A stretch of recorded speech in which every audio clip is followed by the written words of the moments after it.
গত 10 বছরে চীনের প্রযুক্তিগত অগ্রগতি যেন গোটা বিশ্বকে অবাক করে দিয়েছে। যে দেশ একসময় ছিল কেবল কারখানার শহর, আজ তারা হয়ে উঠেছে প্রযুক্তির মহাশক্তি। আর তাদের পরবর্তী লক্ষ্য পৃথিবী নয়, বরং চাঁদ। বন্ধুরা, শুনলে অবাক হবেন, চীন এমন এক প্রযুক্তি তৈরি করেছে যা চাঁদের ধুলোকে শক্ত ইটে পরিণত করতে পারে। চাঁদের সেই ধূসর ধুলো থেকেই তৈরি হবে ভবিষ্যতের বাড়ি, ঘাঁটি আর গবেষণা কেন্দ্র। বন্ধুরা, রহস্যের আরেকটি নতুন এপিসোডে আপনাকে স্বাগতম। রহস্যের আজকের এপিসোডে জানাবো চীন কিভাবে চাঁদে বসতি স্থাপনের পরিকল্পনাকে বাস্তবায়ন করছে তার সম্পর্কে বিস্তারিত। তো চলুন বন্ধুরা, কথা না বাড়িয়ে শুরু করা যাক। বেইজিংয়ের পরিকল্পনা থেকে এইটুকু স্পষ্ট যে 2035 সালের মধ্যেই চাঁদে স্থায়ী মানব বসতি স্থাপন করবে চীন। এই লক্ষ্যেই শুরু হয়েছে এক বিশাল মহাকাশ অভিযান।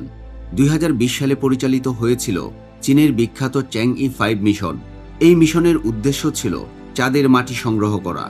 চন্দ্রযানটি সফলভাবে চাঁদের মাটি অর্থাৎ মুন ডাস্ট সংগ্রহ করে পৃথিবীতে ফিরে আসে।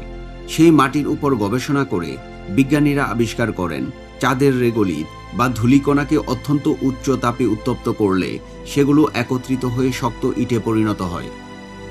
এখন চীনা বিজ্ঞানীরা তৈরি করেছেন এমন এক যন্ত্র যা চাঁদের ধুলো সংগ্রহ করে বিশেষ চেম্বারে উচ্চ তাপে উত্তপ্ত করবে, আর সেই তাপেই গলে গলে তৈরি হবে চন্দ্র ইট। এই ইট দিয়েই গড়ে উঠবে ভবিষ্যতের গবেষণা ঘাঁটি, মানুষের বসবাসের ঘর, এমনকি চাঁদে নির্মিত হবে বিদ্যুৎ কেন্দ্রও।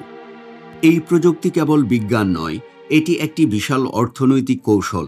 কারণ পৃথিবী থেকে 1 কিলোগ্রাম নির্মাণ সামগ্রী মহাকাশে পাঠাতে খরচ হয় কোটি কোটি টাকা। কিন্তু যদি চাঁদের উপাদান দিয়েই ঘরবাড়ি বানানো যায়, তাহলে সেই ব্যয় প্রায় শূন্যের কাছাকাছি চলে আসবে।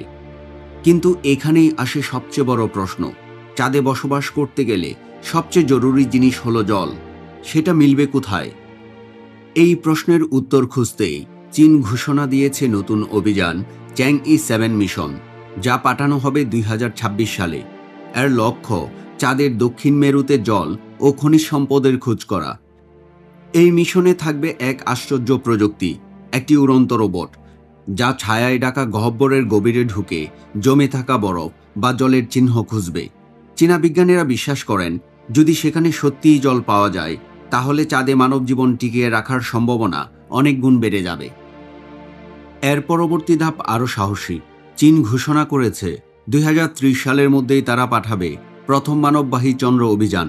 আর 2030 থেকে 2035 সালের মধ্যেই গড়ে উঠবে চাঁদের বুকে স্থায়ী গবেষণা ঘাঁটি এবং একটি ক্ষুদ্র উপনিবেশ। চাঁদে শুধুমাত্র থাকার জায়গা নয়, চীন সেখানে গড়তে চায় একটি পারমাণবিক বিদ্যুৎ কেন্দ্র, যা থেকে বিদ্যুৎ সরবরাহ করা হবে আন্তর্জাতিক চন্দ্র গবেষণা কেন্দ্রে। এই বিশাল প্রকল্পে চীনের পাশে রয়েছে রাশিয়াও। 2 মহাশক্তির এই যৌথ উদ্যোগের নাম ইন্টারন্যাশনাল লুনার রিসার্চ স্টেশন। বিশেষজ্ঞরা ধারণা করছেন এই পারমাণবিক বিদ্যুৎ কেন্দ্রের নির্মাণ কাজ শেষ হবে 2036 সালের মধ্যেই। তখন চাঁদের মাটিতেই মানুষ চালাবে রোবট, ব্যবহার করবে বিদ্যুৎ, আর সেখানে জন্ম নেবে নতুন এক সভ্যতার সূচনা। একটা সময় ছিল যখন আমরা চাঁদকে শুধু দূরের আলোকিত পাথর মনে করতাম। আজ সেই চাঁদই হয়ে উঠেছে ভবিষ্যতের নতুন পৃথিবী। চাঁদের নিস্তব্ধ শূন্য পরিবেশে কি একদিন সত্যিই মানুষ হাঁটবে, গাছ লাগাবে কিংবা ঘর বানাবে? এই প্রশ্নের উত্তর হয়তো সময়ই বলবে। তবে একটা বিষয় নিশ্চিত, মানুষ তার কল্পনাকে বাস্তবে রূপ দিতে জানে। যে স্বপ্ন একসময় কেবল গল্পে ছিল, আজ তা চীনের বিজ্ঞানীদের হাতে ধীরে ধীরে সত্যি হয়ে উঠছে। চাঁদ এখন আর শুধু রাতের আকাশের অলংকার নয়, এটি ভবিষ্যতের বাসস্থান, মানব সভ্যতার নতুন অধ্যায়। চাঁদের আলোয় যদি সত্যিই মানুষ ঘর তোলে, তাহলে হয়তো সেটাই হবে ইতিহাসের সবচেয়ে বড় মায়াজাল।